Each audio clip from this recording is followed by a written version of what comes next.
आप जिस सीट से जीते हैं वो पहले छचका के पास थे। जेसीसी बोलते हैं? हाँ, जेसीसी योगी। उसको हिंदी में हम लोग छचका अच्छा, हाँ, कहते हैं। जी, जी। और फिर उनकी अपनी पार्टी से अनबन हुई, फिर उनको नहीं मिली टिकट जी, और उन परिस्थितियों में फिर बीजेपी से आपको टिकट मिली।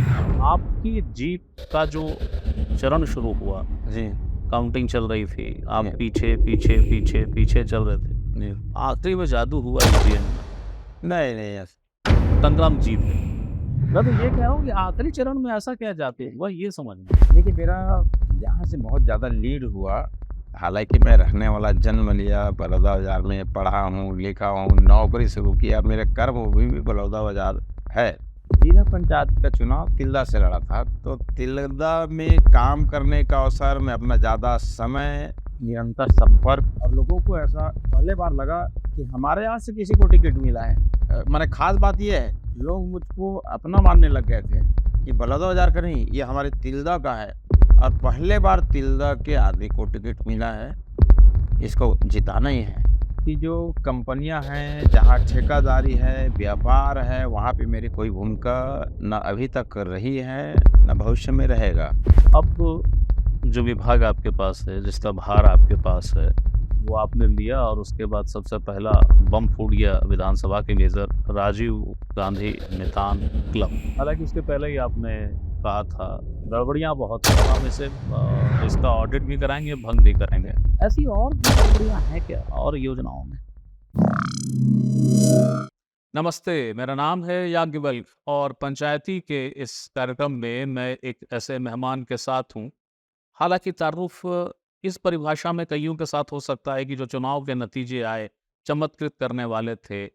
कई जिनकी संभावनाएँ नहीं गिनी जा रही थी, राजनीतिक प्रेक्षक मान रहे थे कि नहीं जीत पाएँगे, वो जीते। मगर इन नहीं जीत पाने वालों में और जीत जाने वालों में एक नाम टंकराम वर्मा ऐसा है, जो मतदान के यानी ईवीएम की काउंटिंग के आखिरी चरणों में जीते। उनकी जीत को लेकर भी उनके विरोधी तमाम आरोप लगाते हैं। उनकी सियासत भी बड़ी दिलचस्प है। मैं टंकराम वर्मा जी के पास पहुंचा हूं। इस विष्णु देव साय मंत्रिमंडल में टंकराम वर्मा जी कैबिनेट मंत्री हैं। राजस्व विभाग का दायित्व है। प्रणाम सर। नमस्कार, प्रणाम। टंकराम जी, आप जरा ये बताइए कि राजनीति में आप आ गए, जी। एक्सीडेंटल आ गए क्या आप? नहीं, एक्सीडेंटल नहीं कहा जा सकता। वर्षों से लोगों के बीच रहा हूँ, लोगों की सेवा किया हूँ, और सरकार की योजनाओं को गांव-गांव तक, घर-घर तक पहुंचाने का काम किया हूँ। तो जनमानस में ये भाव तो था ही कि क्षेत्र में एक ऐसा जनप्रतिनिधि भी होना चाहिए कि जो लोगों की बात सुने, काम करे, सुख-दुख में साथ रहे। और मैं बराबर क्षेत्र में साथ देता था, साथ रहता था और काम भी करता था। तो कहीं न कहीं मेरे मन में भी भाव था कि एक बार सेवा का अवसर मिले, कुछ अच्छा काम करके दिखाऊँ, उस सेवा भाव को लेकर के मैं आगे बढ़ा। आप जिस सीट से जीते हैं वो पहले छचका के पास थे। जेसीसी बोलते हैं? हाँ, ये जेसीसी योगी। उसको हिंदी में हम लोग छचका अच्छा, हाँ, कहते हैं। जी, जी। और फिर उनकी अपनी पार्टी से अनबन हुई, फिर उनको नहीं मिली टिकट जी, और उन परिस्थितियों में फिर बीजेपी से आपको टिकट मिली। आपकी जीत का जो चरण शुरू हुआ, जी, काउंटिंग चल रही थी, जी, आप पीछे, पीछे, पीछे, पीछे चल रहे थे। जी। आखिरी में जादू हुआ ईवीएम में, नहीं, नहीं, तो टंगराम जीत गए। ये ईवीएम सुनते हैं, वो ईवीएम पे आरोप नहीं लगा रहा हूँ। हाँ। सर, आप उस पे क्यों बढ़ा जा रहे हैं? मैं तो ये कह रहा हूँ कि आखिरी चरण में ऐसा क्या जादू हुआ, ये समझना है। देखिए, मेरा यहाँ से बहुत ज़्यादा लीड हुआ। हालाँकि मैं रहने वाला, जन्म लिया बलौदाबाजार में, पढ़ा हूँ, लिखा हूँ, नौकरी शुरू किया, मेरे कर्मभूमि भी बलौदाबाजार है, कहीं कोई डाउट नहीं है। पर मैं जिला पंचायत का चुनाव तिल्दा से लड़ा था, तो तिल्दा में काम करने का अवसर में अपना ज़्यादा समय, क्षेत्र के विकास में ज़्यादा योगदान, तिल्दा में निरंतर संपर्क, और लोगों को ऐसा पहले बार लगा कि हमारे यहाँ से किसी को टिकट मिला है। माने ख़ास बात ये है, लोग मुझको अपना मानने लग गए थे कि बलौदाबाजार का नहीं, ये हमारे तिल्दा का है, और पहले बार तिल्दा के आदमी को टिकट मिला है, इसको जिताना ही है।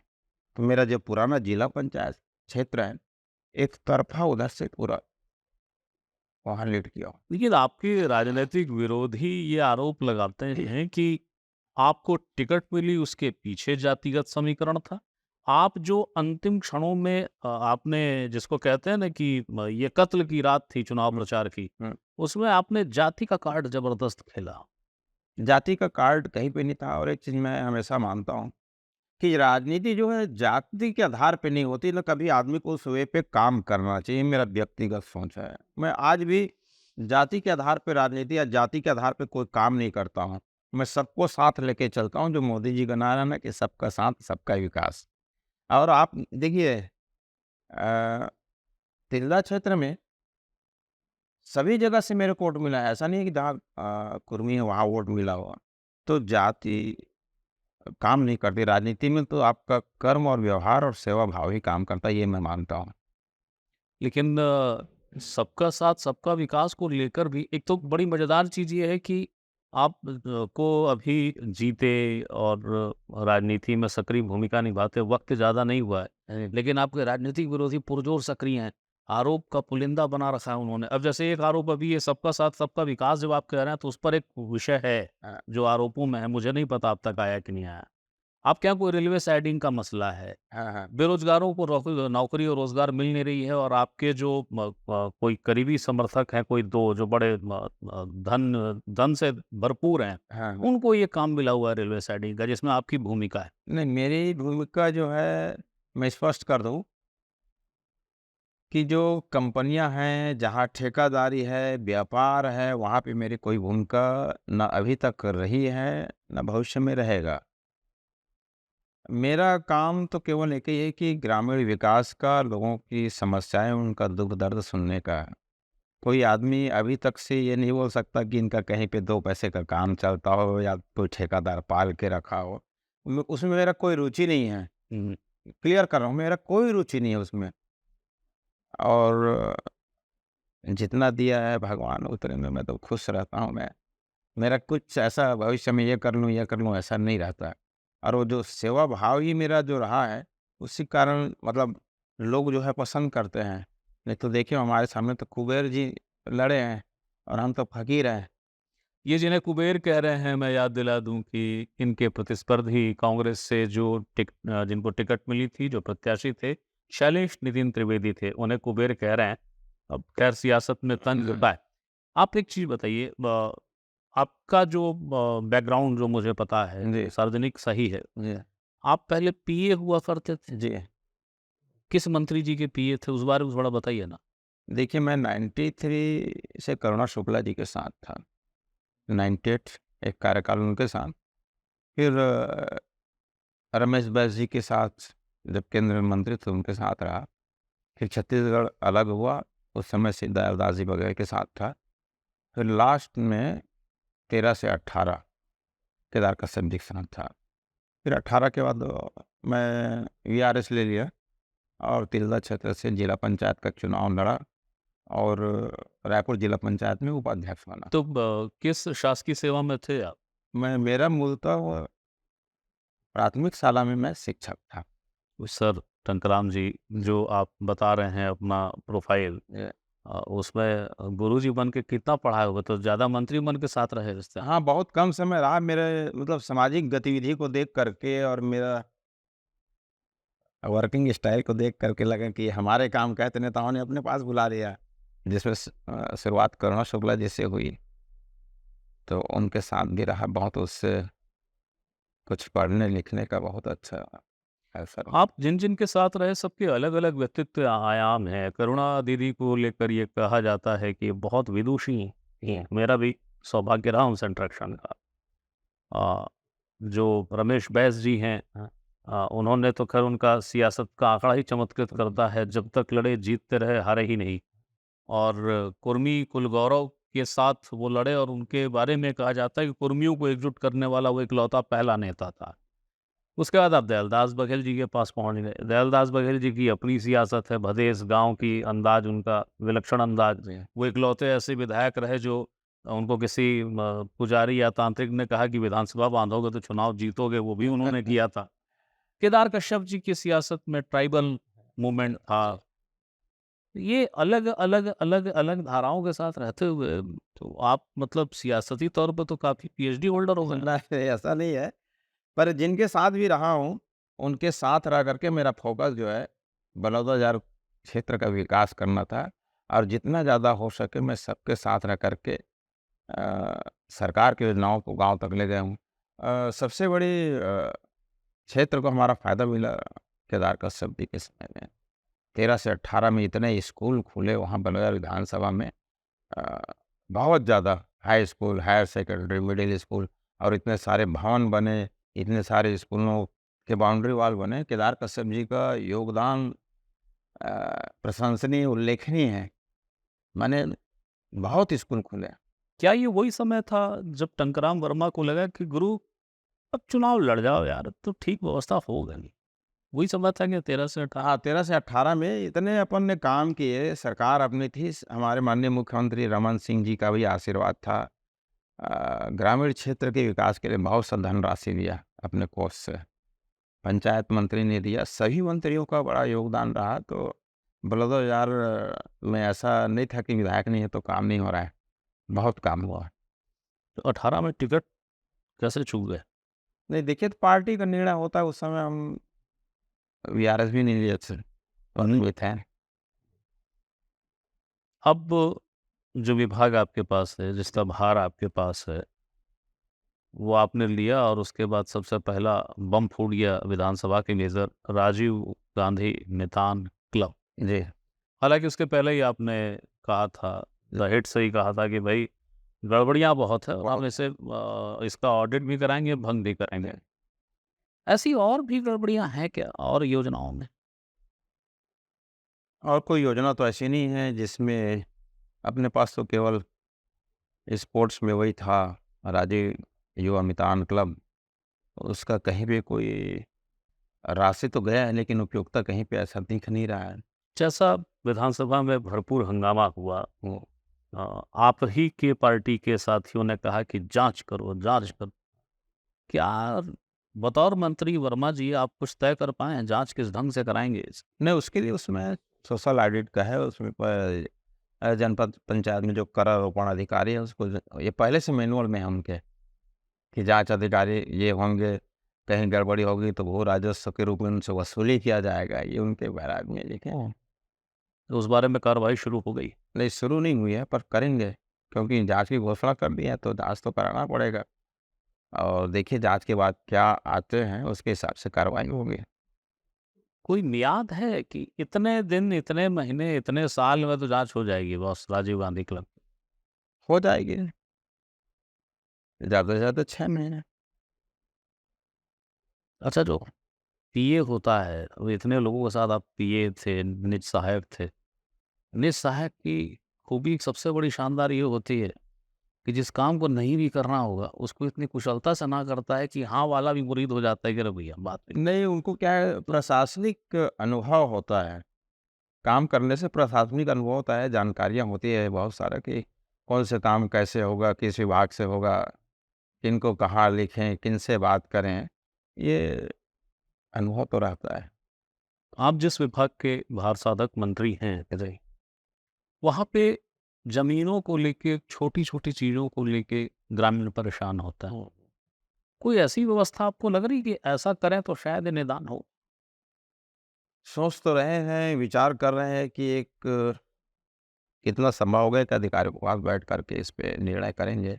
अभी हमने 3 स्तर पे शिविर लगवाया, राजस्व निरीक्षक, मंडल, उसके बाद फिर तहसील स्तर पे, जी। उसके बाद जिला कलेक्टर के 3 स्तर पे शिविर लगवाया और ये शिविर 3 स्तर पे संपन्न हो गया। अब हमारे पास कुछ दिन में रिपोर्ट आ जाएगी पूरे प्रदेश से कि कितने आवेदन पत्र मिले और कितने का निराकरण हुआ, कितने का लंबित रहा या शेष है, वो आ जाएगी। दूसरा इसमें ये था कि छोटे-छोटे त्रुटि सुधार के लिए एसडीएम के पास जाना पड़ता है, तो उसके लिए भी विधानसभा में हमने घोषणा किया कि छोटे-छोटे त्रुटि सुधार है उसके लिए वहाँ नहीं जाना पड़ेगा।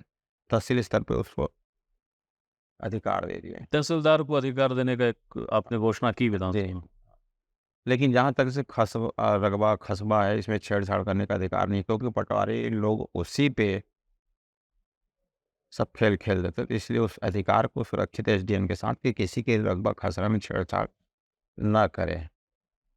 आपका जो भुइयाँ ऐप है, जी। कई बार काम करता है, कई बार नहीं करता है। सबसे ज़रूरी चीज़ खोजने जाओ, उसी समय भुइयाँ ऐप का वही पर्टिकुलर खसरा गायब हो जाएगा, पन्ना गायब हो जाएगा। देखिए अब इसका कोई सुधार हो जाएगा?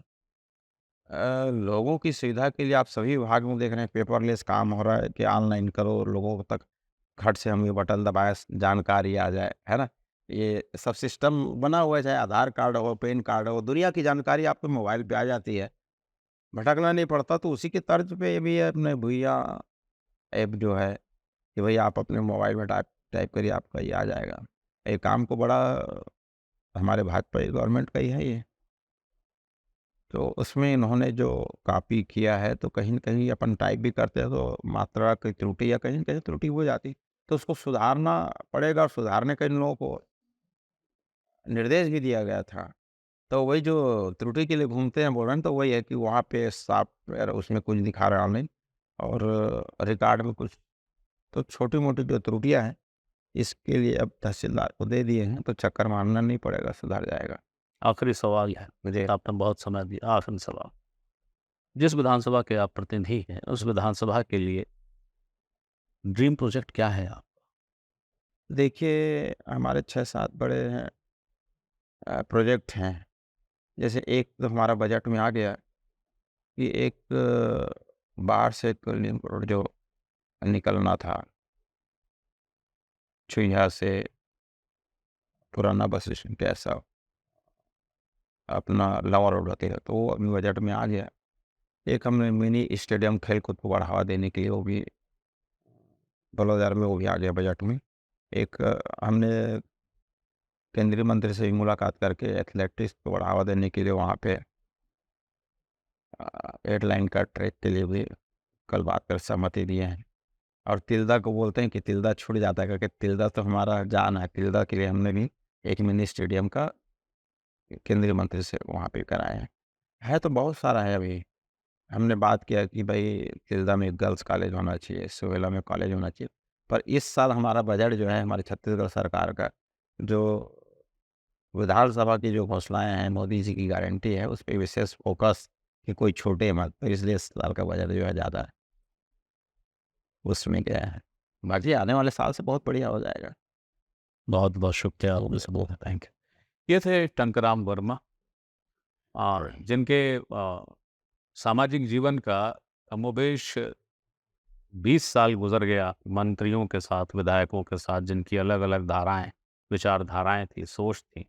बहुत परिपक्व, बहुत सधे हुए हैं टंकराम वर्मा, आखिर पीए जो थे। अब पीए बन गए हैं विधायक, विधायक बन गए हैं मंत्री। तो सवालों में उलझने वाले तो है नहीं, क्योंकि यही वो काम तो 20 सालों तक मंत्रियों को बचाने का करते रहे। बहरहाल, उनका दावा है कि जिस विधानसभा क्षेत्र से वो आते हैं, वहाँ तस्वीर भी बदलेगी, तकदीर भी बदलेगी। जहाँ तक उन पर लग रहे आरोपों का मसला है, उसका जवाब वो केवल मुस्कुरा कर देते हैं। फिर किसी नई शख्सियत के साथ, किसी नए मुद्दे के साथ मैं फिर हाज़िर होऊँगा। तब तक के लिए नमस्कार।